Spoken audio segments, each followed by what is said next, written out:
মুমিন কখনো হতাশ হয় না, মুমিন কখনো নিরাশ হয় না, মুমিন কখনো হাল ছেড়ে দেয় না। মুমিন ভরসা রাখে একজনের উপর। চিল্লায় বলতে হবে, তিনি কে? লা তাইয়াসু মির রাউহিল্লাহ ইন্নাহু লা ইয়াইয়াসু মির রাউহিল্লাহি ইল্লাল কওমুল কাফিরুন। সাইয়েদনা ইয়াকুব আলাইহিস সালাম তার ছেলেদেরকে বলেছিলেন, কলিজার টুকরা, আমার বাছাধনেরা, আল্লাহর রহমত থেকে নিরাশ হয়ো না। আল্লাহর দয়া, কৃপা, করুণা, মার্সি, ব্লেসিংস এন্ড বাউন্টিজ থেকে নিরাশ হয়ো না। কাফেররা ছাড়া আল্লাহর রহমত থেকে কেউ নিরাশ হয় না। মুমিন কখনো আল্লাহর রহমত থেকে নিরাশ হয় না। হ্যাঁ, মুমিনের জীবনে বিপদ আসে, ক্রাইসিস আসে, সংকট আসে। বিপদ নাই, সমস্যা নাই, পেরেশানি নাই, এরকম জীবন কারো আছে? কেউ দাঁড়ায় বলতে পারবেন, হুজুর আমার জীবনে কোনো বিপদ নাই, কোনো সমস্যা নাই? কেউ বলতে পারবেন? বিপদ, পরীক্ষা আল্লাহ আমাদেরকে দেয় পরীক্ষা করবার জন্য, ঠিক কিনা? বিপদ আল্লাহ আমাদেরকে দেয় আমাদের কোমরগুলোকে সোজা করবার জন্য, আমাদের পায়ের নিচের মাটিকে শক্ত করবার জন্য, প্রতিকূল পরিবেশে নিজের অবস্থানকে শক্তভাবে জানান দেওয়ার জন্য। চিল্লায় বলেন ঠিক কিনা? এজন্য যারা হতাশ, যারা নিরাশ, যারা টেন্সড, ফ্রাস্ট্রেটেড পিপল, হতাশদের জন্য এই সূরায় আছে আশা, আশার বাণী, আলোর বাণী। কারণ দোহা মানে আলো। দোহা মানে কি? আলো কথাটা শুনতেই লাগে ভালো, ঠিক কিনা? আলো বললেই কেমন ভাল লাগে না? কারণ আশার আলো, এটা সম্ভাবনার আলো। অন্ধকার দেখলে বাচ্চারা ভয় পায়, আলো দেখলে বাচ্চারা ভয় পায়। এজন্য আমরা অন্ধকার চাই না, আমরা চাই আলোর পথ। এই কোরআন এসেছে আমাদেরকে আলোকিত করতে, ঠিক কিনা? আল্লাহ রাসূল সাল্লাল্লাহু আলাইহি ওয়াসাল্লামের খুব মন খারাপ, তিনি খুব বিচলিত, তিনি খুব পেরেশান। আল্লাহ রাসূল সাল্লাল্লাহু আলাইহি ওয়াসাল্লামের পেরেশানি দূর করার জন্য সান্ত্বনার বাণী হিসেবে আল্লাহ তাআলা এই সূরাটা আল্লাহ রাসূলের জন্য ডেডিকেট করে নাজিল করেছেন। চিল্লায় পড়েন সুবহানাল্লাহ।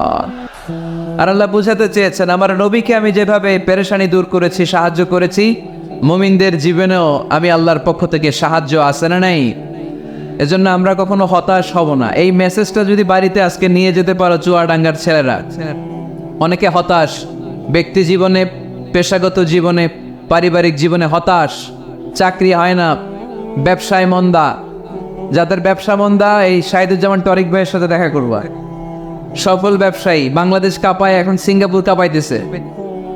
তো তোমরা ওনাকে দৌড়বা টাইট করে, যে ভাই কিভাবে আপনি সফল হলেন, শোনান আপনার সফল হওয়ার গল্প।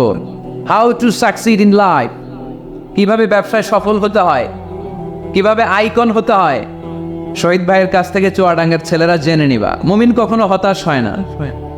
আজকের মাহফিল থেকে এতটুকু যদি এই জনসমুদ্র থেকে আমরা বাসায় নিয়ে যেতে পারি, যে আমরা কখনো হতাশ হব না, আমরা নিরাশ হব না, শেষ নিঃশ্বাস থাকা পর্যন্ত আমরা হাল ছেড়ে দিব না, আমরা ভরসা রাখবো সব সময় একজনের উপর। চিল্লায় বলতে হবে, তিনি কে?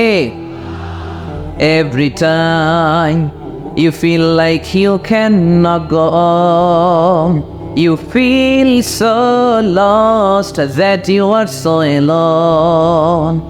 Every time you feel like you cannot go on, you feel so lost that you are so alone. Don't despair and never lose hope, 'cause Allah is always by your side. Inshallah, পড়েন, Inshallah, Inshallah, you'll find your way. Inshallah, Inshallah, Inshallah, you'll find your way. পড়েন আল্লাহু আকবার। আমরা কখনো নিরাশ হই না, আমরা হতাশ হই না, আমরা ভরসা রাখি একজনের উপর, তিনি কে? আমরা জানি রাত যত গভীর হয়, অন্ধকার তমানিসা ভেদ করে সুবহে সাদিক হয়। আমরা জানি গর্ভবতী নারীর যেদিন পেটের ব্যথা বেদনা বাড়তে থাকে, ওই দিন নতুন মেহমান আগমনের সময় ঘনাতে থাকে। আমরা জানি বিশ্বাসীদের জীবনে কষ্ট, দুঃখ, যন্ত্রণা, পরীক্ষা যত বাড়তে থাকে, সুখের দিন কাছে আসতে থাকে। চিল্লায় বলো ঠিক কিনা? এজন্য আমরা হতাশ হব না, হাল ছেড়ে দিব না, শেষ নিঃশ্বাস ত্যাগ করা পর্যন্ত আমরা ভরসা রাখবো একজনের উপর, তিনি কে? আল্লাহ রাসূল সাল্লাল্লাহু আলাইহি ওয়াসাল্লাম হতাশ হলেন, পেরেশান হলেন, নবীর পেরেশানি দূর করার জন্য আল্লাহ তাআলা এই সূরাটা নাজিল করেছে। সুবহানাল্লাহ পড়েন। তাহলে এই সূরার কেন্দ্রীয় আলোচ্য বিষয় কি? এটা কি চুয়াডাঙ্গাবাসীদের কাছে ক্লিয়ার? Clear clear clear. এবার আমরা শুনবো এই সূরার একটা ব্যাকগ্রাউন্ড আছে, কোন প্রেক্ষাপটে এই সূরা নাজিল হলো। আল্লাহ রাসূল সাল্লাল্লাহু আলাইহি ওয়াসাল্লামকে আল্লাহ বললেন, ইয়া আইয়ুহার রাসূলু বাল্লিগ মা উনজিলা ইলাইক, নবী কোরআনে যা নাজিল করেছি সব আপনি পৌঁছে দিন, কিছু গোপন রাখা যাবে না। এই কোরআনের কোনো কিছু বিশ্বনবী গোপন রেখেছে? সবাই বলেন না কেন, গোপন রেখেছে নাকি সব প্রচার করে দিয়েছে? সব প্রচার করে দিয়েছে। হঠাৎ করে হেরা গুহায় বিশ্বনবীর কাছে নাজিল হলো, ইকরা বিসমি রাব্বিকাল্লাযী খালাক খালাকাল ইনসানা মিন আলাক ইকরা ওয়া রাব্বুকাল আকরামুল্লাযী আল্লামা বিল কলম আল্লামাল ইনসানা মা লাম ইয়ালাম। পড়েন সুবহানাল্লাহ। আল্লাহ নাজিল করলেন, নবী পড়ো, তোমার প্রভুর নামে যিনি সৃষ্টি করেছেন, তুমি যা জানতে না তা তোমার রব তোমারে শিখিয়েছেন, কলমের মাধ্যমে তোমাদেরকে জ্ঞান দিয়েছেন। সুবহানাল্লাহ। ইকরা বিসমি রাব্বিকাল্লাযী খালাক, read in the name of your lord who has created. পড়ো তোমার প্রভুর নামে। কোরআনের প্রথম বাণী পড়ো। কোরআনের প্রথম বাণী কি? সবাই বলেন, প্রথম বাণী কি? আল কোরআনের প্রথম বাণী পড়ো, আল হাদিসে নবীর কথা পড়ো। আল কোরআনের প্রথম বাণী পড়ো, আল হাদিসে নবীর কথা পড়ো। পড়ে পড়ে শেখো, শিখে শিখে তুমি তোমার নিজের জীবন গড়ো। সুবহানাল্লাহ পড়েন। পড়ে পড়ে নিজের জীবন গড়তে হবে। নাজিল হলো ইকরা বিসমি রাব্বিকাল্লাযী খালাক, যা নাজিল হলো নবী প্রচার করে দিলেন। এরপরে আরেক সূরা নাজিল হলো, ইয়া আইয়ুহাল মুযাম্মিল কুমিল লাইলা ইল্লা কালিলা, বিশ্বনবী প্রচার করে দিলেন। এরপরে নাজিল হলো, ইয়া আইয়ুহাল মুদ্দাসসির কুম ফাআনজির, বিশ্বনবী প্রচার করে দিলেন। যাই প্রচার নাজিল হয় তাই তিনি প্রচার করে দেন, যাই নাজিল হয় তাই তিনি প্রচার করে দেন। এরকম চলতে থাকলো কিছুদিন, কিন্তু হঠাৎ করে আর কোনো কোরআনের আয়াত নাজিল হয় না, ওহী আসা বন্ধ হয়ে গেল। ফলে নবীও নতুন কোনো কথা মক্কার লোকদেরকে শোনাতে পারে না। মক্কার লোকেরা বলল, ঘটনা কি মুহাম্মদ, নতুন নতুন আয়াত এতদিন বলতা, এখন বলো না কেন? বলো। বিশ্বনবী বলতে পারে না, কারণ বিশ্বনবী কি মন গড়া কোনো কথা বলে? সবাই যদি বুঝে থাকেন উত্তর দেন, বিশ্বনবী কি মন গড়া কথা কোনোদিন বলেছে? রব্বুল আলামিন বলেন, ওয়ামা ইয়ানতিকু আনিল হাওয়া ইন হুয়া ইল্লা ওয়াহয়ুন ইউহা। আমার নবী মন গড়া কোনো কথা বলেন না। আমার পয়গম্বর মন মস্তিষ্ক কোনো প্রসূত কথা তোমাদের কাছে পেশ করে না। আকাশ থেকে জিব্রাইল মারফত যা তিনি শুনতে পান তা তিনি মক্কাবাসীদের কাছে পৌঁছে দেন। সুবহানাল্লাহ। তো নাজিল হতো, নবী পৌঁছে দিতেন। এখন বন্ধ, পৌঁছাতে পারে না। সাইয়েদনা জিব্রাইল আলাইহিস সালাম আর কোরআন নিয়ে আসে না। রাসূল সাল্লাল্লাহু আলাইহি ওয়াসাল্লাম নতুন কোনো কথা শোনাতেও পারে না। মক্কার লোকেরা হাসাহাসি শুরু করলো, হাততালি দিতে শুরু করলো, মুহাম্মদ তোমার আল্লাহ তোমারে বর্জন করেছে, তোমার আল্লাহ তোমারে ভুলে গেছে। নাউজুবিল্লাহ পড়তে পারলেন না? ইন্না মুহাম্মাদান ওয়াত্তাআহু রাব্বুহু ওয়া ক্বালা। এ মক্কার লোকেরা শোনো, মুহাম্মদের রব তো মুহাম্মদের ভুলে গেছে, মুহাম্মদের দিকে ফিরেও তাকায় না, আর নতুন কোনো আয়াত পাঠায় না। আবুল আহাবের স্ত্রী উম্মে জামিল বলতে শুরু করলো, ইন্না শাইতানাকা কাদ তারাক, মুহাম্মদ তোমার কাছে যে একটা শয়তান আসতো জিব্রাইল নামে, ওই শয়তানটা আর আসে না। না, নাউজুবিল্লাহ পড়েন। সবাই টিটকারি করে। এখন রাসূল সাল্লাল্লাহু আলাইহি ওয়াসাল্লাম কিছু বলতেও পারে না, কারণ তিনি তো মন গড়া কিছু বলেন না, যা নাজিল হয় তা পৌঁছে দেন। রাসূল সাল্লাল্লাহু আলাইহি ওয়াসাল্লাম খুব পেরেশান হয়ে গেলেন, চিন্তায় পড়ে গেলেন, হতাশ হয়ে গেলেন। আর মনে মনে ভাবলেন, কি রে, আমি কোনো ভুল করলাম না তো? আমার কোনো অন্যায় হয়ে গেল না তো? এত অপেক্ষা করতেছি, আকাশের দিকে তাকিয়ে আছি, নতুন আয়াত আসে না কেন? আমি কবে নতুন আয়াত শোনাবো? কোনো কোনো তাফসিরে এসেছে 15 দিন, কোথাও এসেছে 25 দিন, 40 দিন, কোথাও এসেছে কয়েক মাস আল্লাহ রাসূল সাল্লাল্লাহু আলাইহি ওয়াসাল্লামের কাছে কোরআনের আয়াত নাজিল করাকে বন্ধ রেখেছিল কে?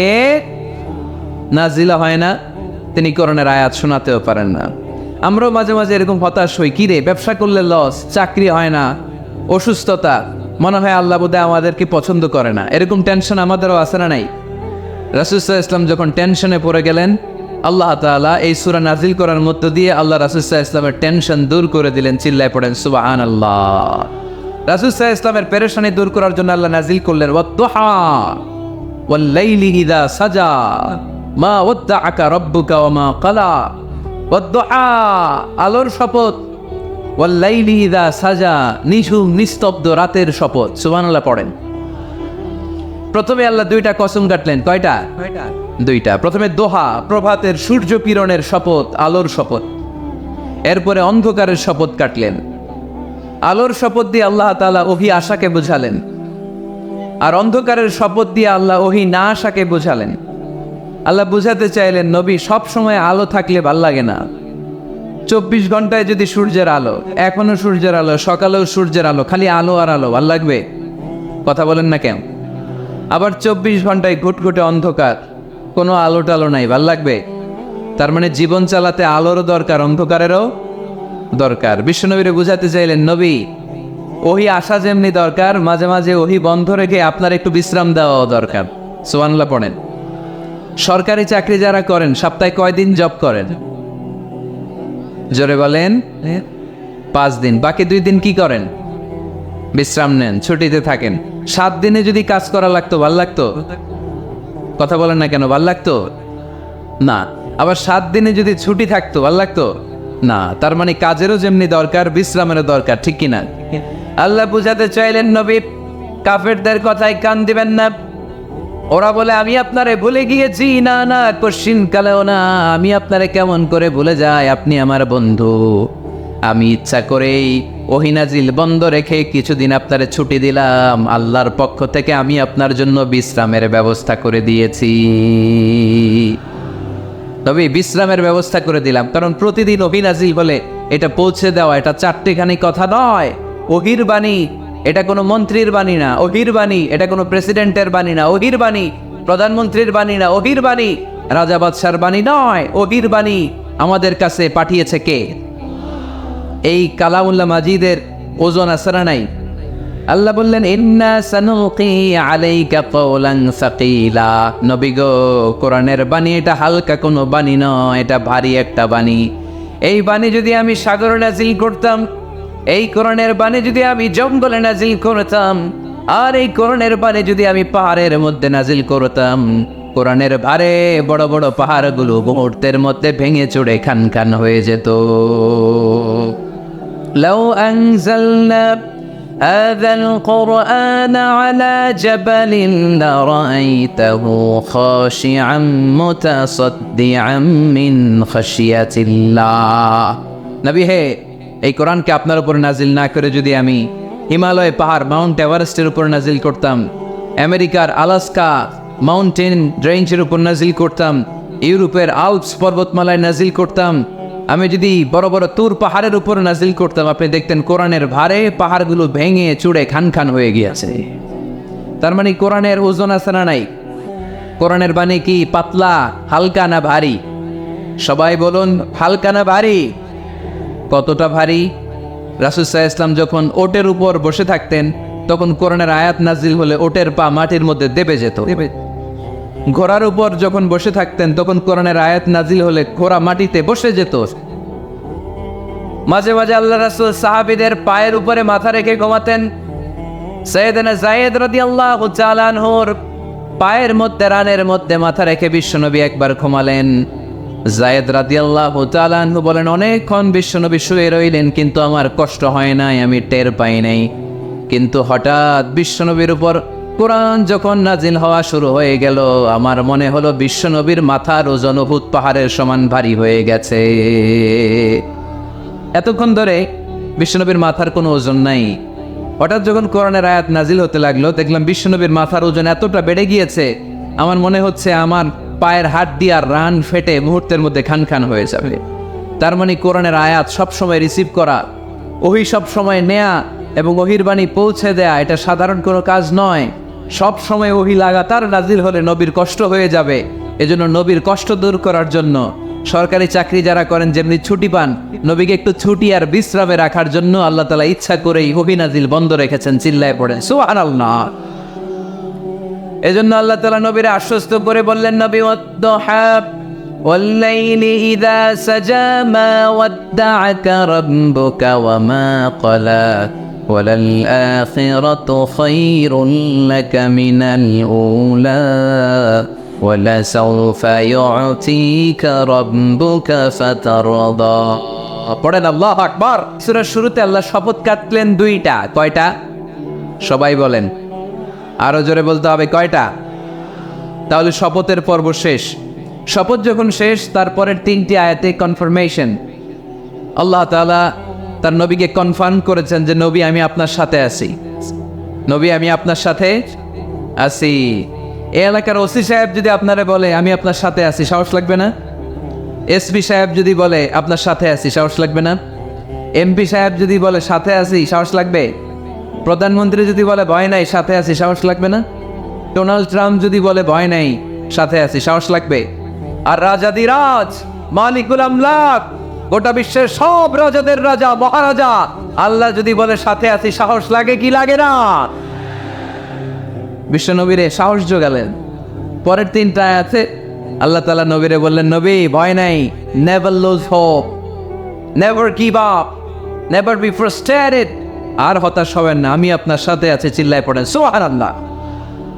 তারপরের তিন আয়াতে দিলেন তিনটা রিমাইন্ডার, নবী আপনারে কি কি নেয়ামত দিছি শোনেন, এগুলো মনে রাখেন, ভুলে যায়েন না। আর সর্বশেষ তিনটা আয়াতে তিনটা ওয়ার্ক প্ল্যানস, মানে গাইডলাইন, কর্মসূচি দিয়ে আল্লাহ সূরাটারে শেষ করেছেন। পড়েন আলহামদুলিল্লাহ। দুইবার যখন আল্লাহ শপথ করলেন, আলোর শপথ, অন্ধকারের শপথ, তারপর আল্লাহ কনফার্মেশন করে বললেন, নবী মা ওয়াত্তাকা রাব্বুকা ওয়া মা ক্বালা, নবী হে আমি আপনারে ভুলি নাই, আমি আপনারে ছাড়ি নাই। কাফেররা বলে আমি আপনারে ভুলে গেছি, আমি আপনার উপর রাগ করেছি, তাই আপনার উপর কোরআন নাজিল করি না। কথাটা কিন্তু ঠিক না। আমি আপনারে ভালোবাসি, মহব্বত করি, ইচ্ছা করে আপনারে ছুটি দেওয়ার জন্য, কয়েকদিন বিশ্রামে রাখার জন্য ইচ্ছা করেই কোরআন নাজিল বন্ধ রেখেছি। মা ওয়াদ্দাআকা রাব্বুকা ওয়া মা ক্বালা। কাফেরদের কথার জবাবে তিনি বলছেন, না আমি আপনারে ভুলি নাই, আমি আপনার সাথে আছি। সুবহানাল্লাহ পড়েন। সাথে আছে কে? আরো জোরে বলেন। রাস্তায় হঠাৎ অ্যাক্সিডেন্ট হয়ে গেছে, বাঁচাবে কে? বলতে হবে সাথে আছে কে? আমাদের সাথে আল্লাহ আছে। এরপর আল্লাহ বললেন, ওয়ালাল আখিরাতু খায়রুল লাকা মিনাল উলা। ও নবী, মক্কার জীবনে সাময়িক একটু কষ্ট আপনি সহ্য করেন, মদিনার জীবনে আপনার জন্য আনন্দ রেখেছে কে? আখিরাতে আপনার জন্য জান্নাতকে তৈরি রেখেছে কে? ওয়ালাল আখিরাতু খায়রুল লাকা মিনাল উলা। আরেকটা কনফার্মেশন, আরেকটা অ্যাসিউরেন্স, আরেকটা নিশ্চয়তার গ্যারান্টি। নবী indeed verily hereafter is far better for you than this dunya. এই দুনিয়ার চেয়ে আখিরাত উত্তম, ঠিক কি না? আখিরাত আপনার জন্য তৈরি, এই দুনিয়ার জীবন আপনার আসল জীবন নয়। আসল জীবন হচ্ছে কবরের জীবন, ঠিক কি না? একদিন মাটির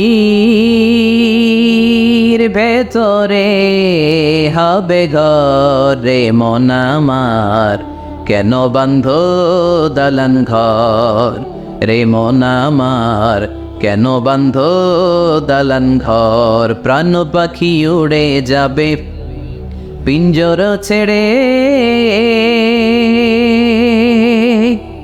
ধরা ধামে সবই রবে তুমি যাবে চলে। বন্ধু বান্ধব যত, মাতা পিতা দ্বারা শত, বন্ধু বান্ধব যত, মাতা পিতা দ্বারা শত, সবই হবে তোমার পরে মন আমার, কেন বান্ধ দালান ঘর।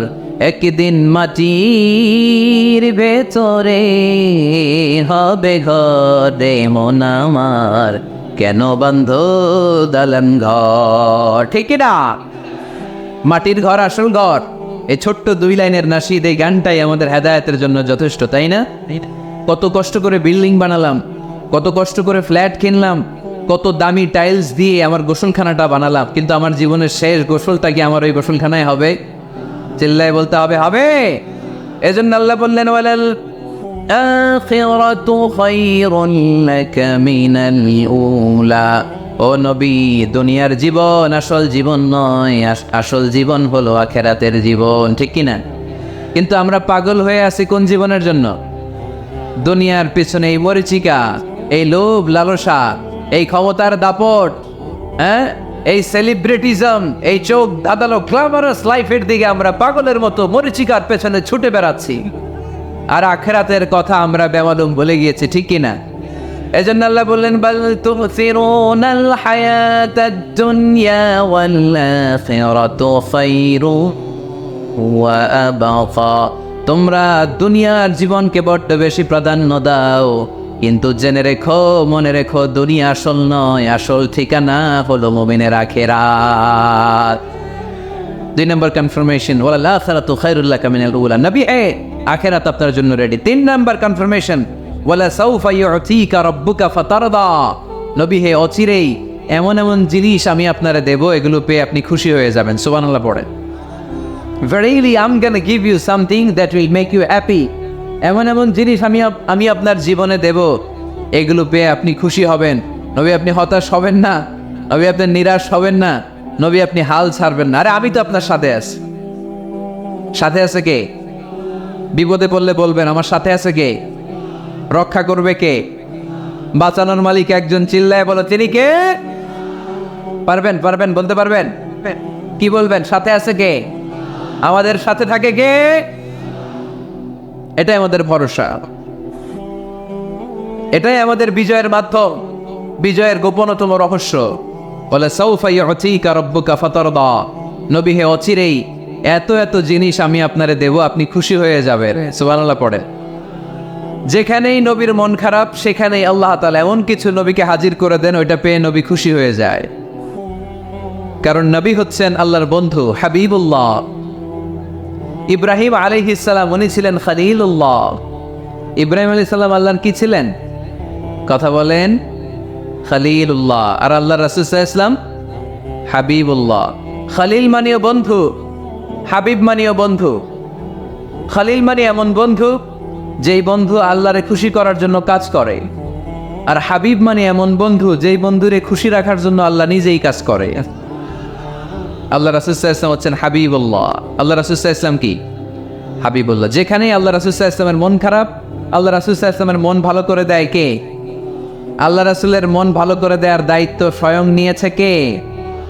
মক্কায় আল্লাহ রাসূল সাল্লাল্লাহু আলাইহি ওয়াসাল্লামের মন খারাপ। মক্কার দাওয়াতি কাজ বেগবান করার জন্য আল্লাহ রাসূল সাল্লাল্লাহু আলাইহি ওয়াসাল্লাম কেঁদে কেঁদে আল্লাহর কাছে দোয়া করলেন, আল্লাহ মক্কার 2 জনের একজন যেন কালিমা পড়ে মুসলমান হয়ে যায়। তাহাজ্জুদের নামাজ পড়ে চোখের পানি ছেড়ে ছেড়ে আল্লাহর কাছে দোয়া করলেন, আল্লাহ আল্লাহুম্মা আইজ্জাল ইসলাম বি আহাব্বির রাজুলাইনি ইনদাক। আল্লাহ মক্কার 2 জনের একজনকে আমি চাই, 2 জনের একজন। আবি জাহাল ইবনে হিশাম, হিশামের বেটা আবু জাহেল, অথবা ওমর ইবনুল খাত্তাব, খাত্তাবের বেটা ওমর। আল্লাহ হয় আবু জাহেলরা আপনি ইসলামের ছায়াতলে আনেন, কিংবা ওমরে ফারুককে আনেন। আল্লাহ কার জন্য দোয়াটা কবুল করেছে? জোরে বলেন। তার কয়েকদিন পরে বিষ্ণু ঈসা ইসলাম আরকাম ইবনে দারিল আরকামের ঘরে বসে লুকিয়ে লুকিয়ে দাওয়াত দিচ্ছিলেন। ইন দ্য মিন টাইম ওমরে ফারুক নাঙ্গা তরোয়ার নিয়ে বিশ্বনবীর মাথা কাটার জন্য ছুটে আসলেন। সাহাবারা বললেন, নবী আপনি পালান, নবী আপনি পালান, ওমরে ফারুক আপনাকে হত্যার জন্য ছুটে এসেছে। বিশ্বনবী বললেন, তোমরা সরে যাও, দরজাটা খুলে দাও। আমার তো মনে হচ্ছে ওই যে তাহাজ্জুদের রাতে আমি দোয়া করেছিলাম, আজকে ওই দোয়া আল্লাহ কবুল করতে শুরু করেছে। সাইয়েদনা ওমরে ফারুক তখনও কালিমা পড়েন নাই। দৌড়ে এসে আরকাম ইবনে আবিল আরকামের ঘরের ভেতরে ঢুকে তলোয়ারটা জমিনের মধ্যে রেখে দিয়ে আওয়াজ করে আঙ্গুল তুলে বলতে আরম্ভ করলেন, আশহাদু আল্লা ইলাহা ইল্লাল্লাহ ওয়া আশহাদু আন্না মুহাম্মাদার রাসূলুল্লাহ। সুবহানাল্লাহ পড়ে কালিমা পড়ে মুসলমান হয়ে গেছে। বিশ্বনবী খুশি হয়ে গেলেন। ওয়ালা সাউফা ইউতিকা রাব্বুকা ফাতারদা। নবী যখনই আপনার মন খারাপ, আপনার মনকে আমি ভালো করে দিব, আপনারে খুশি করে দিব, চিল্লায় পড়তে হবে আল্লাহু আকবার। বিশ্বনবীর মন খারাপ ছিল। হঠাৎ সাইয়েদনা ওমরে ফারুকের ইসলাম গ্রহণের মধ্য দিয়ে বিশ্বনবীর মন ভালো করে দিল কে? আল্লাহ মন ভালো করে দিলেন। এবার ওমরে ফারুক বললেন, ইয়া রাসূলুল্লাহ, এই যে কোরআনের বাণী আপনি প্রচার করেন, আলাইসাল কোরআনু কিতাবুন হক, কোরআন কি সত্য কিতাব নয়? আপনারা আওয়াজ করে বলেন তো, আমাদের কোরআন কি সত্য কিতাব নয়?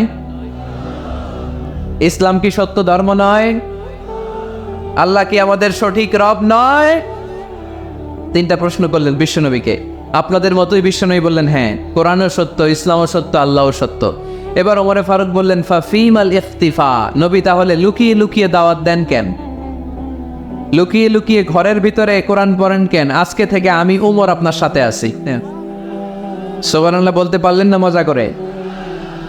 আমি উমর আছি, দেখি কে আপনারা কি করে। বের হন ঘর থেকে। ঘর থেকে বের হয়ে প্রকাশ্যে দাওয়াত দেন।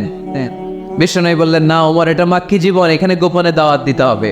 ওমরে ফারুক বললেন নবী তাহলে আমাকে একটা মিছিলের অনুমতি দেন। কিসের অনুমতি? আপনাদের চুয়াডাঙ্গায় মিছিল টিছিল হয় নাকি? হয় হয়।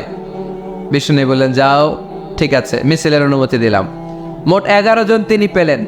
হাতে গোনা অল্প কয়েকজন লোক কালিমা পড়ে মুসলমান হয়েছে। 11 জনকে নিয়ে ওমরে ফারুক 2 লাইন বানালেন, পেছনে 6 জন, সামনে 5 জন। দ্বিতীয় লাইনের নেতা বানালেন বিশ্বনবীর চাচা হামজা ইবনে আব্দুল মুত্তালিবকে। প্রথম লাইনের নেতা হলেন ওমরে ফারুক নিজেই। তারপরে এক বাক্যের একটা ভাষণ দিলেন। কয় বাক্যের? তিনি বললেন মান আরাদা আন তাসকুলা উম্মু ইয়াতামা ওয়ালাদু তারমিলা যাওজাতুহু ফালিয়াসুদ্দানি। ওমরে ফারুক মিছিলের সামনে দাঁড়িয়ে মক্কাবাসীদেরকে শোনানোর জন্য বললেন, উদ্দেশ্য করে বললেন, কে আছো? কে আছো? মান আরাদা আন তাসকুলা উম্মু, কে আছো মায়ের বুক খালি করতে চাও? কে আছো সন্তানগুলোর ইয়াতিম বানাতে চাও? কে আছো মক্কায় স্ত্রীদেরকে বিধবা করতে চাও? বুকের পাটা থাকলে আমি ওমরের সামনে এসে দাঁড়াও।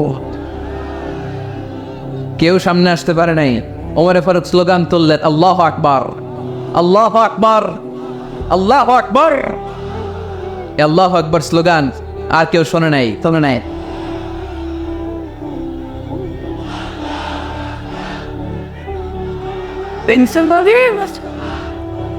বালিশ হয়ে নেফেন ভালো চারি ফেলে হ্যাঁ ইহুদি একটা বালিশ হলে গেল।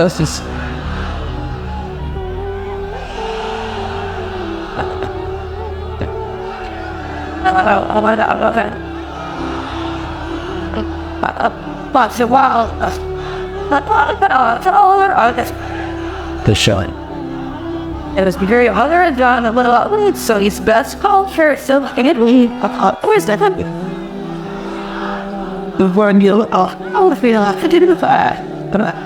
He see the and he's still it will be it was never to love for on. ওমরে ফারুক বললেন কে আছো মায়ের বুক খালি করতে চাও? কে আছো সন্তানগুলোর এতিম বানাতে চাও? কে আছো স্ত্রীকে বিধবা বানাতে চাও? ফালিয়া সুদ্দানি, বুকের পাটা থাকলে সামনে এসে ঠেকাও। এই আল্লাহু আকবার স্লোগান শুরু করলেন। ওমরে ফারুক বললেন কাবা ঘর যে ধরবো, কাবা ঘর ধরার আগ পর্যন্ত কেউ ওমরের মিছিল থামাতে পারবে? হঠাৎ মিছিল শুনে আবু জাহেল বেরোয় এলো, উতবা, শাইবা, ওয়ালিদ ইবনে মুগীরা সব নেতা খেতারা বেরোয় আসলো। এসেই দেখে মিছিলের সামনে ওমর। মিছিলের সামনে কে? ওমরে ফারুককে দেখে সবগুলা দিছে দৌড়। মিছিল কেউ ঠেকাইতে পারে নাই। কাবার গিলাফ পর্যন্ত এই মিছিল চলেছে, চিল্লায় বলো আল্লাহু আকবার। ওমরে ফারুক এমন নেতা ছিলেন, শুধু আবু জাহেলই না, মুনাফিকরা ওমরে ফারুককে দেখলে ভয় পেত। এমনকি শয়তান, ইবলিস শয়তান ওমরে ফারুককে দেখলে আরেক রাস্তা দিয়ে হাঁটত। আল্লাহ রাসূল বলতেন মা সালাকা শাইতান সালিকান ফাজ্জান ইল্লা সালাকা ফাজ্জান গায়রা ফাজ্জিক। ওমর, শয়তান যদি তোমাকে এই রাস্তা দিয়ে আসতে দেখে, শয়তান এই রাস্তা রেখে দিয়ে আরেক রাস্তা দিয়ে হাঁটে। আবার আল্লাহ রাসূল সাল্লাল্লাহু আলাইহি ওয়াসাল্লাম বলেছেন লা নাবিয়্যা বা'দি ওয়ালা রাসূলা, আমার পরে কোনো নবীও নাই, কোনো রাসূলও নাই, তবে লাউ কানা বা'দি নাবিয়্যুন লাকানা ওমর, আমার পরে যদি নবী হওয়ার যোগ্যতা কারো থাকে আমার সাহাবী ওমরের সেই যোগ্যতা আছে। পড়েন সুবহানাল্লাহ। প্রভু তুমি বলেছ রাসূল দেবে না, বলনি দেবে না ওমর, বলনি দেবে না হামজা তারিক, খালিদ বিজয় সমর। প্রভু তুমি বলেছ রাসূল দেবে না, বলনি দেবে না ওমর, বলনি দেবে না হামজা তারিক, খালিদ বিজয় সমর। প্রভু তুমি বলেছ রাসূল দেবে না। সুবহানাল্লাহ পড়েন। ওমরে ফারুক, ওরকম একটা ওমরের দরকার বাংলাদেশে, চিল্লায় বলেন ঠিক কিনা? ওই একটা ওমর যদি বাংলাদেশে থাকতো টেন্ডারবাজি একদিনে বন্ধ হয়ে যেত। ওই এক ওমরে ফারুক যদি বাংলার জমিনে থাকতো, চাঁদাবাজি থাকতো না, নুসরাতের মতো কোনো মেয়েকে ধর্ষিত হওয়া লাগতো না, পেঁয়াজের দাম বাড়িয়ে সাধারণ মানুষের কষ্ট দেওয়ার সাহস কেউ করতো না, লবণের মতো নিত্য প্রয়োজনীয় জিনিসের দাম বাড়ানোর গুজব তোলার মতো সাহস কেউ পেত না। চিল্লায় বলো ঠিক কিনা? কোটি কোটি টাকার নোট ছিঁড়ে ছিঁড়ে কেউ পানির মধ্যে ফেলার সাহস তুলতো না। চিল্লায় বলো ঠিক কিনা? এক লোক তার স্ত্রীকে 100 তালাক দিল। কয় তালাক? আরো জোরে বলেন। এবার স্ত্রী এসে বিচার দিল, ওমরে ফারুক, আমার স্বামী আমার 100 তালাক দিস। ওমরে ফারুক বলেন, ঘটনা কি? তালাক দেবে 3 তালাক, তোমার স্বামী তোমার 100 তালাক দেয় কেন? স্বামীরে ডেকে নিয়ে আস। ডেকে নিয়ে আসা হলো, জিজ্ঞেস করা হলো, কিরে কয় তালাক দিলি? কয় 100 তালাক। ওমরে ফারুক বললেন, তালাক দিবা 3টা, 100 তালাক দিলা কেন? স্বামী বলে, মেজাজ খুব গরম আছিল। মেজাজ? আমাদের মাঝে মাঝে মেজাজ গরম থাকে না? সব তালাক দিয়ে ফেলায়। তুই তালাক, তোর মাও তালাক। কত বড় ডাকাইত! বউরেও তালাক দেয়, শাশুড়িরও তালাক মারে। আছে না নাই? আলহামদুলিল্লাহ চুয়াডাঙ্গা এরকম নাই। ওমরে ফারুক বললেন, দিবা 3 তালাক, 100 তালাক দিলা কেন? সে বলে, ওমরে ফারুক মেজাজ গরম ছিল। ওমরে ফারুক বললেন, তাই? মেজাজ গরম ছিল, ঠিক আছে আমি বিচার করতেছি। 3 তালাকে তোর বউ তালাক, বাকি 97 তালাক তোর পিঠের উপরে পড়বে। এরকম বিচার যদি বাংলার জমিনে থাকতো, কেউ আর এরকম ইসলামের কোনো বিষয় নিয়ে কথা বলার, ধৃষ্টতা দেখানোর সাহস পেত? কোরআনকে গালি দেওয়ার সাহস পেত? আমার নবীর নামে কার্টুন বানানোর সাহস পেত? আমার নবীকে নিয়ে ফিল্ম বানানোর সাহস পেত?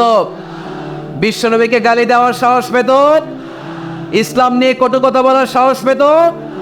আমরা সব বিষয়ে কথা শুনতে রাজি। আমার নবীরে গালি দিলে খবর আছে না নাই? আমার নবীর দিকে যদি কেউ বা হাত তুলে তাকায়, ওই বা হাত কেমন করে ভেঙে দিতে হয় সেটাও আমরা জানি। চিল্লায় বলো ঠিক কিনা?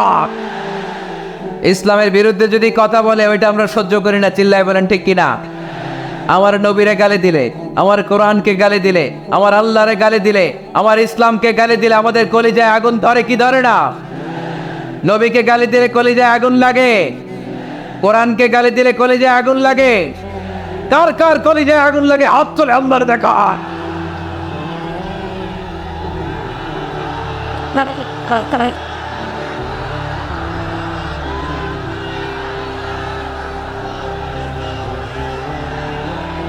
But this was a real amount of checkings that took to the other way boys that are what that's it did it. So interesting. And I'll go wait to read of the house of the other so that's so whatever that's really what is way out of it all so is it আমাদের এই উচ্ছ্বাস, আল্লাহ রাসূলের ভালোবাসা, কোরআনের ভালোবাসা, ইসলামের ভালোবাসা, আল্লাহর জন্য ভালোবাসার এই উচ্ছ্বাস, এই সতেজতাকে আল্লাহ তুমি ইসলামের বিজয়ের জন্য কবুল করে নাও। আমরা একটা ওমরের অপেক্ষায়। চিল্লায় বলেন ঠিক কিনা? ওই ওমরের মতো একটা নেতা হলে বাংলাদেশ সোজা হয়ে যাবে। চিল্লায় বলেন ঠিক কিনা? ওই ইমাম মাহাদির অপেক্ষায় আমরা আছি। 7 বছরের ব্যবধানে, 9 বছরের ব্যবধানে গোটা বিশ্বকে সাম্য, মৈত্রী, ভালোবাসা দিয়ে তিনি এক করে ফেলবেন। চিল্লায় বলে ঠিক কিনা? আমরা সেই ইমাম মাহাদির অপেক্ষায়।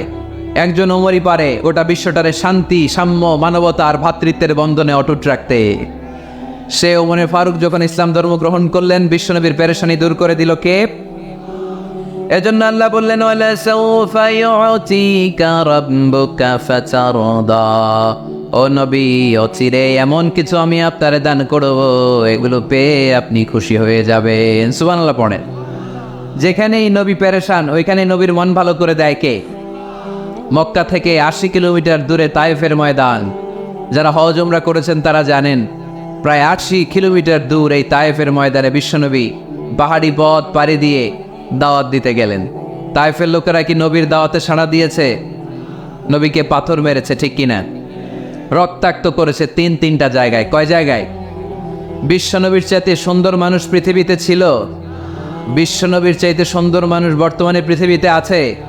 আমার নবীর চাইতে সুন্দর কোন সুপুরুষ কিয়ামত পর্যন্ত দুনিয়ায় জন্মগ্রহণ করবে? সাদা ধবধবে স্বচ্ছ শুভ্র মানুষ, এত সুন্দর মানুষ যার নুরানি চেহারা দেখলে মানুষ কালিমা পড়ে মুসলমান হয়ে যেত। বিশ্বনবীর চেহারা দেখে কাফির মুশরিকেরা কালিমা পড়ে মুসলমান হতো। আমার নবীর চেহারার মতো সুন্দর শুভ্র সাবলীল মানুষ দুনিয়ার বুকে দ্বিতীয়টা ছিল না। আমার ওই পেয়ারা নবীর গায়ে পাথর মেরেছে তায়েফের ছেলেরা। আমার নবীকে তিনটা জায়গায় রক্তাক্ত করেছে, তারপরেও বিশ্বনবী তায়েফবাসীদের বদদুয়া দেয় নাই। খেয়ে না খেয়ে দিন প্রচারের কাজে নিজেকে দিয়েছ বিলিয়ে, তায়েফের কাফিরেরা চিনল না সে আলো, দুষ্ট ছেলেদের পিছু দিল লেলিয়ে। পাথরের আঘাতে ক্ষত বিক্ষত হয়ে সারা শরীর থেকে রক্ত ঝরে। হে রাসূল তোমাকে ভুলি আমি কেমন করে, হে রাসূল তোমাকে ভুলি আমি কেমন করে। হাজার ব্যথা বেদনার পরে ফিরে আসনি তুমি আপন ঘরে, দিনের আলো তুমি ছড়িয়ে দিতে চলে গেলে মদিনায় মক্কা ছেড়ে। হে রাসূল তোমাকে ভুলি আমি কেমন করে, হে রাসূল তোমাকে ভুলি আমি কেমন করে। ঠিক কি না? ওই নবীকে বলা সম্ভব? ওই নবীর ভালোবাসা আমাদের হৃদয়ে আছে না নেই? বিশ্বনবীকে তিনটা জায়গায় আঘাত করল। এত শুভ্র সাবলীল সাদা দেহটা ছিঁড়ে রক্ত বের হলো। বিশ্বনবী তায়েফবাসীদেরকে বদদুয়া দেয় নাই। বিশ্বনবী তায়েফবাসীদেরকে কোরআনের দাওয়াত দিতে গেলেন, তারা কোরআনের দাওয়াত মেনে নেয় নাই। বিশ্বনবী ওযু করলেন, গায়ের রক্তগুলোকে মুছে মুছে ফজরের সময় খেজুর বাগানের সামনে দাঁড়িয়ে ফজরের নামাজ শুরু করে দিলেন। বিশ্বনবী মন্ত্রমুগ্ধকর কণ্ঠ দিয়ে তেলাওয়াত করতে শুরু করলেন। ইন দ্য মিন টাইম বিশ্বনবীর পেছন থেকে একদল জিন বিশ্বনবীর কণ্ঠের কোরআন তেলাওয়াত শুনে কালিমা পড়ে মুসলমান হয়ে গেল। ফজরের সালাত শেষে আল্লাহ বিশ্বনবীর ডেকে বললেন, নবী আপনার মন খারাপ কেন? জিব্রাইল মারফত জানিয়ে দিলেন মন খারাপ কেন? বিশ্বনবী বললেন ৮০ মাইল পথ পাড়ি দিয়ে তায়েফের ছেলেদেরকে দাওয়াত দিতে এলাম, তারা আমার দাওয়াত কবুল করে নাই। শুধু দাওয়াত প্রত্যাখ্যান করলে চলতো, আমাকে মেরে রক্তাক্ত করে তায়েফের জমিনকে লাল করে দিয়েছে। একটা ছেলে যদি কালিমা পড়তো আমার কলিজাটা ঠান্ডা হতো, আমার পরাণটা ঠান্ডা হয়ে যেত। একটা ছেলেও কালিমা পড়ে নাই, পাথর মেরে আমার রক্তাক্ত করেছে। কি ছিল আমার অপরাধ? ওদেরকে জাহান্নামের আগুন থেকে বাঁচানোর জন্য আমি তায়েফে এসেছি, একটা লোক আমার ডাকে সাড়া দেয় নাই। বিশ্বনবীর মন খারাপ। আল্লাহ ডেকে বললেন, নবী মন খারাপ করবেন না, হতাশ হবেন না। আপনি জানেন না, আপনি দেখেন নাই, আমি আল্লাহ দেখেছি। আপনি যখন দাঁড়িয়ে দাঁড়িয়ে ফজরের নামাজের তেলাওয়াত করছিলেন, আপনার সুমধুর কণ্ঠের তেলাওয়াত শুনে একদল জিন কালিমা পড়ে মুসলমান হয়েছে। سمعنا قرآنا عجبا يهدي إلى الرشد فآمنا به। বিশ্বনবী যখন কালামুল্লাহ মাজিদ থেকে দাঁড়িয়ে দাঁড়িয়ে তেলাওয়াত করছিল, জিন জাতি বিশ্বনবীর কণ্ঠের তেলাওয়াত শুনে পাগল হয়ে গেল। জিনেরা এরকম বাক্য শোনে নাই এর আগে। জিনেরা মিলাই কিরে, এটা তো কোনো মন্ত্র না। জিনেরা মিলাই কিরে, এটা তো কবিতা না। এত সুন্দর কথা কার বাণী? এটা আল্লাহর বাণী ছাড়া অন্য কোনো বাণী হতে পারে না। এই সুন্দর বাণী শুনে তারা কালিমা পড়ে মুসলমান হয়ে গেল। আল্লাহ বিশ্বনবীর আশ্বস্ত করলেন, নবী আপনার কষ্ট বৃথা যায় নাই। মুমিনের কষ্ট কি কখনো বৃথা যায়? আওয়াজ করে বলো, বৃথা যায়? নবী আপনি দাওয়াত দিতে এসেছিলেন দৃশ্যমান এক জাতি, মানব জাতিকে, তায়েফের মানব জাতিকে দাওয়াত দিতে এসেছেন। ওরা দাওয়াত কবুল করে নাই তো কি হয়েছে? অদৃশ্য জাতি, জিন জাতি কালিমা পড়ে মুসলমান হয়ে গিয়েছে। ওয়ালা সাউফা ইউতিকা রাব্বুকা ফাতারদা। নবী অচিরেই এমন এমন সুসংবাদ আপনারে শোনাবো, আপনি খুশি হয়ে যাবেন। বিশ্বনবী যখন শুনলেন তায়েফবাসী কালিমা পড়ে নাই, কি হয়েছে? জিন জাতি তো পড়ছে। বিশ্বনবী আবার খুশি হয়ে গেলেন। সুবহানাল্লাহ পড়েন। এইভাবে বিশ্বনবীর মন খারাপ হলে বিশ্বনবীর মন ভালো করে দেয় কে? মক্কার জমিনে বিশ্বনবীকে হত্যার ষড়যন্ত্র করা হলো। বিশ্বনবী আর থাকতে পারলেন না। বিশ্বনবীকে আল্লাহ বললেন, নবী আপনার জন্য আর গ্রিন সিগন্যাল নাই, মক্কা থেকে আপনাকে চলে যেতে হবে মদিনায়। আপনি চলে যান, আপনার বন্ধু আবু বকরকে নিয়ে হিজরত করে চলে যান। বিশ্বনবী চলে যাচ্ছিলেন আর মক্কার দিকে তাকিয়ে চোখের পানি ছাড়ছিলেন আর বলছিলেন, মক্কা তো হাব্বুল বিলাদ ইলাইয়া, মক্কা আমার কাছে সবচাইতে শ্রেষ্ঠ শহর। লাউলা উখরিজতু লা লামা খারাজতু মিনহা, মক্কা থেকে যদি আমারে বের করে দেয়া না হতো আমি মক্কা থেকে বের হতাম না। আমার কথা কি আপনারা শুনতেছেন? অনেক রাত হয়েছে, এবার শেষ করে দেই। এত লোক যেতে কয়েক ঘন্টা লাগবে, পুরো চুয়াডাঙ্গা জেলা জ্যাম হয়ে যাবে। শেষ করে দিব নাকি আরো 2-1 মিনিট শুনবেন? শুনবেন? ঠিক আছে, তাহলে বসেন। রাসূল সাল্লাল্লাহু আলাইহি ওয়াসাল্লাম বললেন, মক্কা থেকে যদি আমার বের করে দেয়া না হতো আমি বের হতাম না। চোখের পানি ছাড়লেন। মাতৃভূমি ছেড়ে চলে যেতে হবে। আপনাদের জেলার নাম কি? আরো জোরে বলেন। চুয়াডাঙ্গারে বেশি পছন্দ করেন না বোধহয়, এজন্য আওয়াজটা জোরসে হয় নাই। আপনাদের প্রাণের জেলার নাম কি? চুয়াডাঙ্গা। জোর করে যদি চুয়াডাঙ্গা থেকে বের করে আপনারা সিলেটে পাঠায় দেয়, ভালো লাগবে? বিশ্বনবীকে মক্কা থেকে মদিনায় পাঠিয়ে দেয়া হলো। জন্মভূমি ছেড়ে বিশ্বনবী মদিনায় যাচ্ছেন, মনটা খুব খারাপ। প্রথম যখন মানুষ বিদেশে যায় এয়ারপোর্টে কাঁদে না? এয়ারপোর্টে গেছেন আপনারা? আহা, পরিবার পরিজনদেরকে কেঁদে কেঁদে অশ্রু সিক্ত নয়নে বিদায় দেয়। বিশ্বনবীও চোখের পানি ছেড়ে মক্কাকে বিদায় জানালো। মন খুব খারাপ, কিন্তু মদিনায় যেয়ে দেখে এলাহি কাণ্ড। মদিনার উপকণ্ঠে সানিয়াতুল ওয়াদা নামক জায়গায় আবাল বৃদ্ধ বনিতা দফ বাজিয়ে বাজিয়ে বিশ্বনবীরে ওয়েলকাম করতে শুরু করলো। তলাআল বাদরু আলাইনা মিন সানিয়াতিল ওয়াদা ওয়াজাবা শুকরু আলাইনা মা দাআ লিল্লাহি দা أيها المبعوث فينا جئت من أمر المطاع جئت شرفت المدينة مرحبا يا خير دا যারা পারেন পড়েন।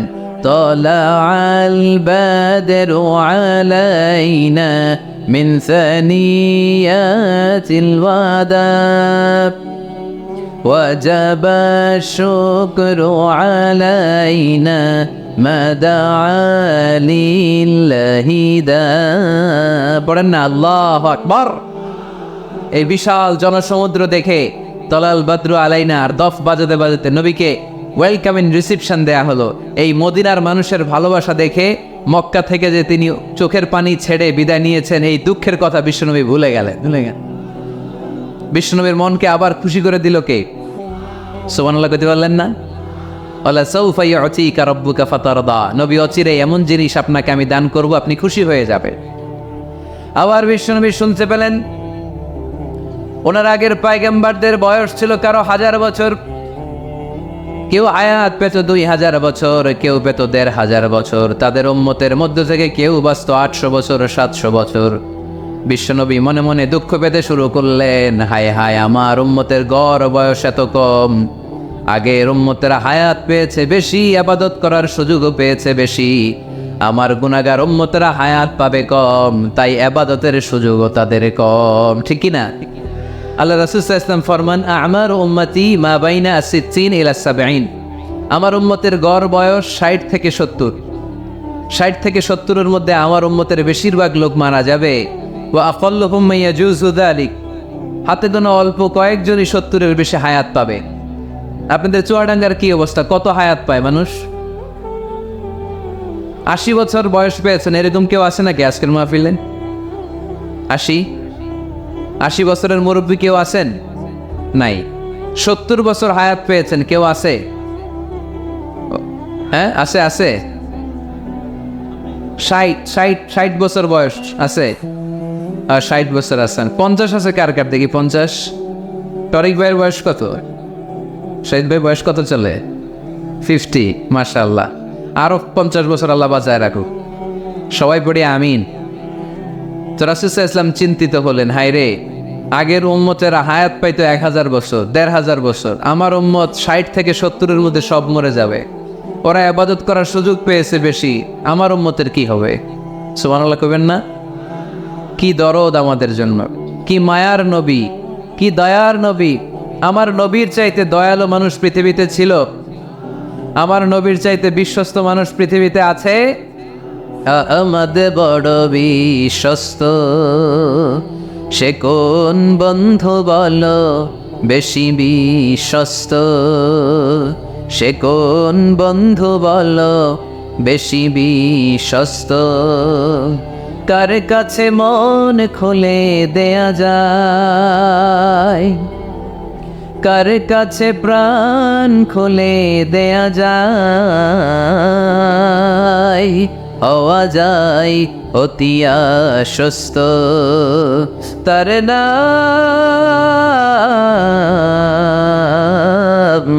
আহমদ বড় বিশ্বস্ত। সুবহানাল্লাহ পড়েন। আমার নবীর চাইতে বিশ্বস্ত আর কেউ আছে? আমার নবীর চাইতে দিলদরিয়া আর কেউ আছে? আমার নবীর চাইতে দয়ালু কোনো মানুষ পৃথিবীর জমিনে আছে?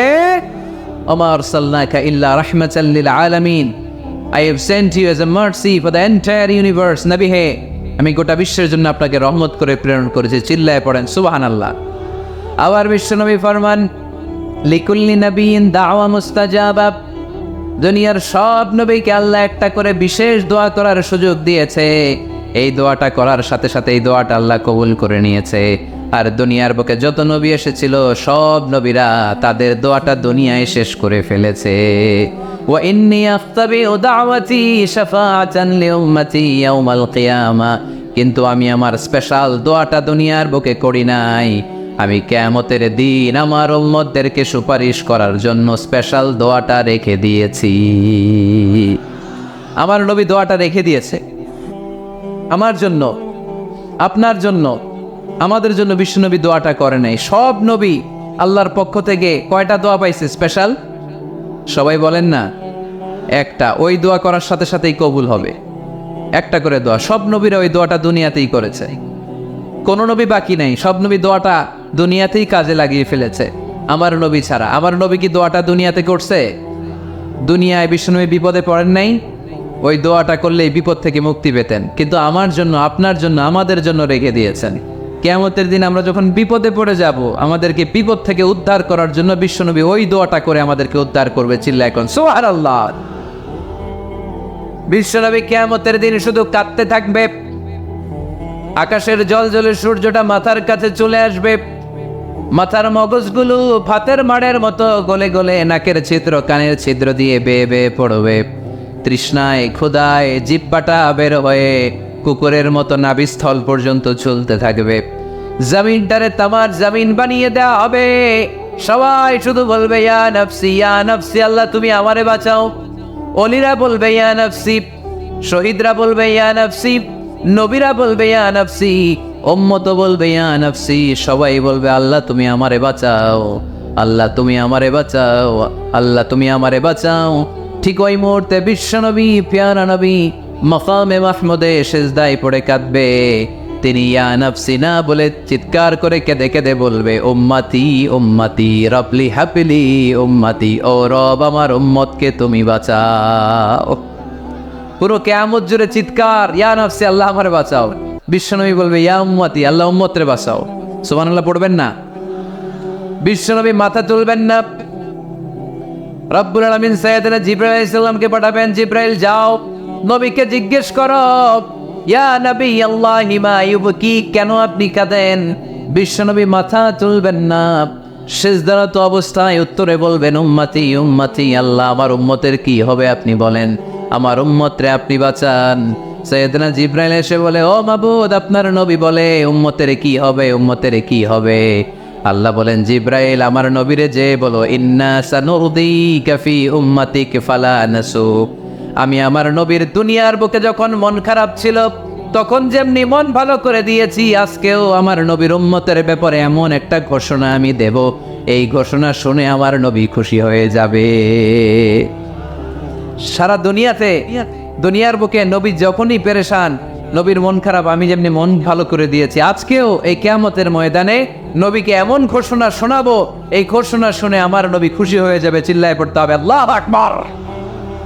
আল্লাহ তখন বলবে নবী মাথা তোলেন।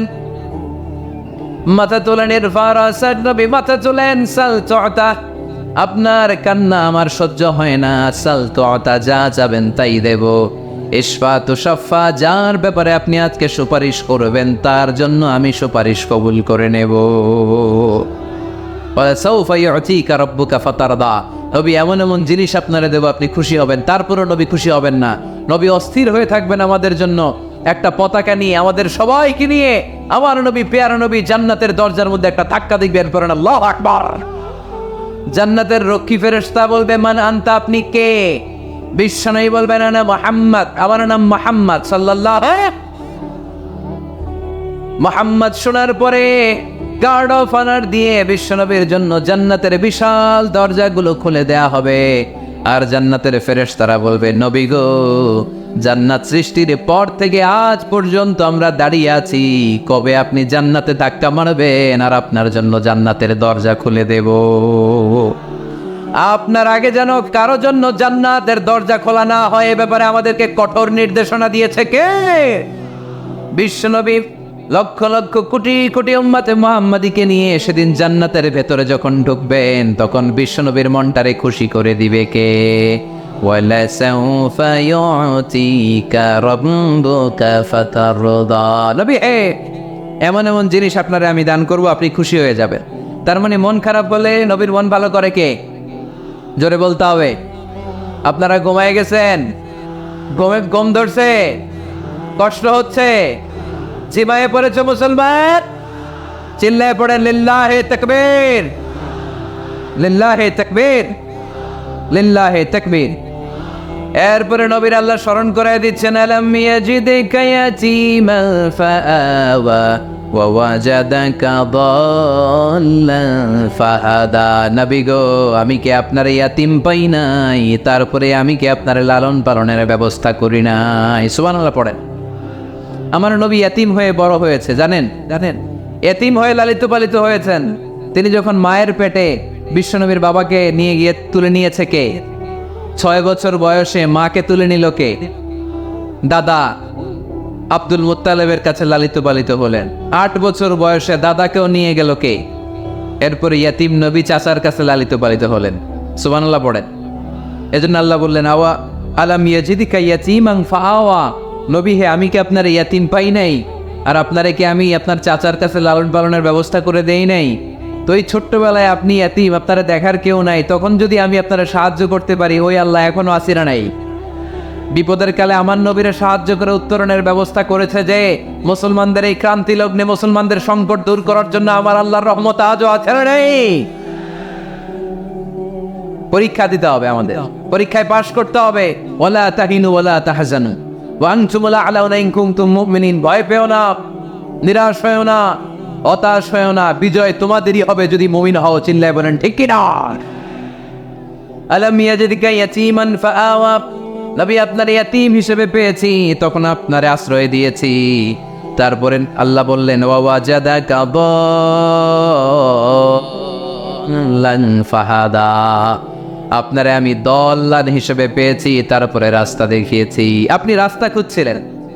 দল্লুন শব্দের অর্থ গোমরা, পথহারা, কিন্তু রাসূল সাল্লাল্লাহু আলাইহি ওয়াসাল্লামের ক্ষেত্রে এই অর্থ করা যাবে না। আমার নবী গোমরা ছিলেন না, আমার নবী পথভ্রষ্ট ছিলেন না। যদিও অফিসিয়ালি আমার নবী 40 বছর বয়সে নবী হয়েছেন, কিন্তু 40 বছরের আগের জীবনীটাও আমাদের জন্য অনুপম আদর্শ আর নমুনা। চিল্লায় বলেন ঠিক কি না? 40 বছর আগেও নবী সত্য কথা বলতেন, 40 বছর আগে তিনি দান করতেন, নবী হওয়ার আগেও তিনি আত্মীয়দের সাথে সুসম্পর্ক রাখতেন, মানুষের বোঝা বইয়ে দিতেন। সত্য যেখানে বিপন্ন, সাহসী সৈনিক হয়ে বিশ্বনবী দাঁড়িয়ে যেতেন। চিল্লায় এখন ঠিক কি না? এজন্য আল্লাহ বললেন, ওয়াজাদাকা দাল্লান ফাহাদা, নবী আপনি পথ খুঁজছিলেন, আমি আপনারে পথ দেখিয়েছি। আমাদেরকে পথ দেখায় কে? রাসূল সাল্লাল্লাহু আলাইহি ওয়াসাল্লাম মহাসত্যের অনুসন্ধান করছিলেন। দল্লান অর্থ এখানে পথহারা পথিকের মতো আপনি খুঁজছিলেন, কই যাবেন, ডানে না বায়ে? মাঝে মাঝে আমাদের এরকম হয় না, চুয়াডাঙ্গা থেকে কুষ্টিয়া কি এই রাস্তায় যায় না এইটায় যায়, বুঝতে পারতেছি না। তো অনেক রাতে যদি রওনা দেন, কেউ বলারও নাই, দেখায় দেওয়ার মতো কেউ নাই, বাজার টাজার বন্ধ, মাঝে মাঝে আমরা ঝামেলায় পড়ে যাই। আমরা যারা বক্তা, আমরা ঝামেলায় পরিবেশ। অনেক রাতে রাতে বাড়িতে ফিরি, এই জেলা থেকে ওই জেলায়, রাত 3টার দিকে লোক নাই, ডানে যাবো না বায়ে যাবো, পুলিশ ভাইরা মাঝে মাঝে সহায়তা করে, অনেক সময় পুলিশও নাই, তখন ভরসা একজনের উপর, তিনি কে? তো রাসূল সাল্লাল্লাহু আলাইহি ওয়াসাল্লাম সত্যের পথ খুঁজছিলেন, ডানে না বায়ে? আল্লাহ বললেন বায়ে না, ডানে যান। ফাহাদা, আল্লাহ হেদায়েতের রাস্তায় তুলে দিলেন। সুবহানাল্লাহ পড়েন। আমরা যদি পথ ভুলে যাই, আমাদের পথ দেখায় কে? সবাই বলেন, আমাদের পথ দেখায় কে?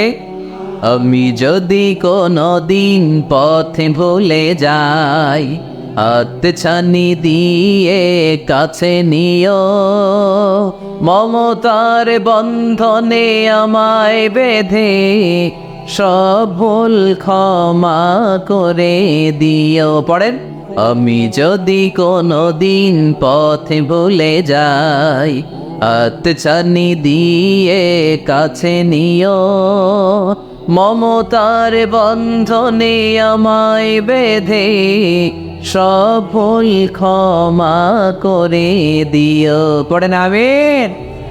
আমাদের পথ দেখায় কে? আমরা প্রতিদিন পড়ি ইহদিনাস সিরাতাল, সবাই পড়েন ইহদিনাস সিরাতাল। ও আল্লাহ, আমাদেরকে সরল সঠিক পথ দেখাও। আল্লাহ বললেন, নবী আপনাকে আমি পথ দেখিয়েছি। এরপর আল্লাহ বললেন, ওয়াজাদাকা আইলান ফাগনা, নবী আপনি ছিলেন নিঃস্ব, আপনার টাকা পয়সা ছিল না। খাদিজার সাথে বিয়ে দেওয়ার মাধ্যমে আমি আপনার নিঃস্বতা দূর করে ধনী বানিয়ে দিয়েছি। সুবহানাল্লাহ পড়েন। রাসূল সাল্লাল্লাহু আলাইহি ওয়াসাল্লাম মেষ চড়াতেন। মা বাআসাল্লাহু নাবিয়্যান ইল্লা রাআল গানাম, এই পৃথিবীতে এমন কোনো নবী নাই যেই নবী ছাগল চড়ায় নাই। আপনারা ছাগল চড়ান তো? আপনাদের তো এই যে কি বলে, ব্ল্যাক গোট, চুয়াডাঙ্গার ব্ল্যাক গোট নাকি সারা দুনিয়ায় বিখ্যাত। হ্যাঁ, ব্ল্যাক বেঙ্গল, কি বলে, ব্ল্যাক বেঙ্গল। ছাগল পালেন কে কে দেখি তো চুয়াডাঙ্গায়? ওরে আল্লাহ, ছাগল তো নিয়ে যাওয়া লাগবে কয়েকটা, দেখা যায় অনেক ছাগল। মেহেরপুরও বিখ্যাত না? মাশাআল্লাহ, চুয়াডাঙ্গার ছাগল অনেক বিখ্যাত। তো সব নবীরা ছাগল ছড়িয়েছেন। বুখারীর বর্ণনা, মা বাআসাল্লাহু নাবিয়্যান ইল্লা রাআল গানাম, এই পৃথিবীতে এমন কোনো নবী নাই যে নবী ছাগল চড়ায় নাই। বিশ্বনবী ছাগল চড়াতেন অল্প কিছু পারিশ্রমিকের বিনিময়ে। সুবহানাল্লাহ পড়েন। কারণ আমার নবী শিখিয়েছেন, পরিশ্রমে লজ্জা নেই, লজ্জা অলসতায়। ঠিক কিনা? পরিশ্রমে কোনো লজ্জা আছে? লজ্জা অলসতায়, ঠিক কিনা? রাসূল সাল্লাল্লাহু আলাইহি ওয়াসাল্লামের টাকা পয়সা ছিল না। আম্মাজান খাদিজাতুল কুবরা রাদিয়াল্লাহু তাআলা আনহার সাথে যখন বিয়ে হলো, বিয়ের পরে এই ধনাঢ্য মহিয়সী নারী বললেন, ইয়া রাসূলুল্লাহ, আমার সম্পদের দরকার নাই, আমি আপনারে পেয়েছি, আপনারে পেয়ে আমি খুশি। আমার সব সমুদয় সম্পত্তি আপনার পায়ের সামনে আমি ঢেলে দিলাম, আপনি ইচ্ছা মতো ইসলামের জন্য, ইসলাম প্রচারে এই সম্পদ ব্যয় করা শুরু করে দেন। সুবহানাল্লাহ পড়তে পারলেন না? ওয়াজাদাকা আইলান ফাগনা, তাফসিরে এসেছে ফাগনা বিখাদিজা, নবী আপনি ছিলেন নিঃস্ব, দরিদ্র, টাকা পয়সা ছিল না, খাদিজার সাথে বিয়ের মাধ্যমে আমি আপনার ধনী বানিয়ে দিলাম। তার মানে নবী আপনি ছিলেন ইয়াতিম, আপনার আমি লালন পালনের ব্যবস্থা করে দিলাম। আপনি পথ খুঁজছিলেন, কোন পথে আগাবেন, পথ